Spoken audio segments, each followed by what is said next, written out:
You've probably seen them, right? These super glossy government documents with big, bold titles like Vision 2030.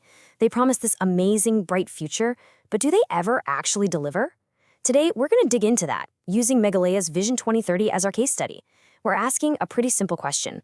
Are these plans a real roadmap for change, or is it all just political theater? And that brings us to a question from our source material that just, well, it cuts right through all the noise. How many visions does it take to fix one pothole? Seriously, think about that for a second. That simple question is going to be our guide as we try to figure out the gap between what's promised and what's actually happening on the ground. So, first things first, what are these visions all about? Let's take a closer look at the kind of grand promises they make. Okay, so back in 2018, Meghalaya launched Vision 2030. And man, it had all the right words. We're talking accelerated development, a booming economy, and of course, a better life for everyone. On paper, it was the perfect blueprint for the future. But here's the thing. Vision 2030 wasn't a one-off, not even close. It was part of this whole pattern. There was a vision for the Sustainable Development Goals, a vision for a $10 billion economy, one for tourism, another for food security. I mean, you name it, there was probably a vision for it. Our source even calls it a cottage industry of making these vision documents. All this planning, it makes you wonder, right? Is making the plan the actual goal here? This leads to a fascinating idea our source calls the planning ritual. And this ritual, it follows a script we've all seen before. Step 1, you hold a bunch of workshops and consultations. Step 2, you create these beautiful, professionally designed documents. And step 3, you throw a big launch party to announce it to the world. It looks great, it creates a ton of buzz, and it gives the illusion that something is happening. But is anything actually getting done?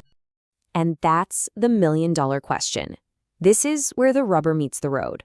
Let's put the promises side by side with the reality. All right, let's start with the SDG index. This is basically a report card for states on things that really matter: poverty, health, education, the environment. After all that talk about accelerated development, Meghalaya came in at 23rd.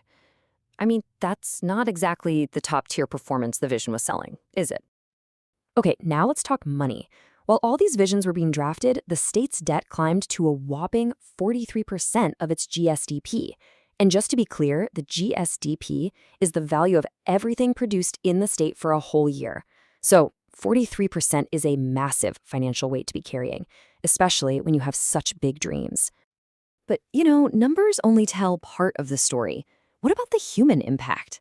Well, even with a special vision for food security, malnutrition is still a huge problem. All those beautifully written plans haven't actually managed to put more food on the table for the people who need it the most. So I think you're starting to see the picture here. On one side, you have this incredible promise of rapid growth, of being a top performer, of better lives for everyone. And on the other side, you have the cold, hard reality. Things aren't really moving, the national ranking is pretty mediocre, and there's a mountain of debt. So what gives? Why is there such a massive canyon between the plan and the outcome? What's the missing piece of this puzzle? Well, our source offers a really powerful way to think about this. These vision documents, they're marketing tools, not management tools. Let that sink in. Their job is to make things look good, to signal that you have the right intentions. Their job isn't to actually, manage the day-to-day work of government. And here is the fatal flaw, the real reason this all falls apart. These grand visions have absolutely zero connection to the two things that make government actually work: the annual budget and the action plans for each department. Think about it. If there's no money set aside for it and no one is assigned to do it, then a vision is just that. It's a wish printed on really nice paper. So if these visions aren't working, what's the answer? Well, this all boils down to one word: accountability. How can we, as citizens, actually hold governments to their word? Our source gives us some really practical tools here, and it starts with asking very specific questions.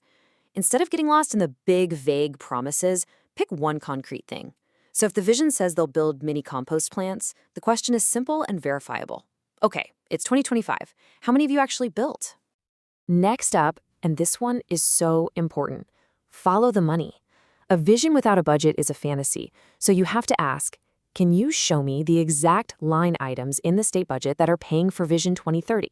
If there's no money, there's no action. It's really that simple. And finally, here's the ultimate reality check. You have to ask about incentives. If Vision 2030 is really the government's top priority, then why aren't government employees being judged on whether or not they're hitting its targets? This question gets right to the heart of the accountability problem. And that leaves us with this pretty chilling thought from our source. It is the perfect crime. You can't be held accountable for failing to achieve a vision. Because how can you punish someone for failing to achieve a dream? And this isn't just about one state. This is a pattern we see all over the world, and it's something that can seriously damage our trust in government. It's a real wake-up call for all of us to start demanding more than just visions. It's time to demand results,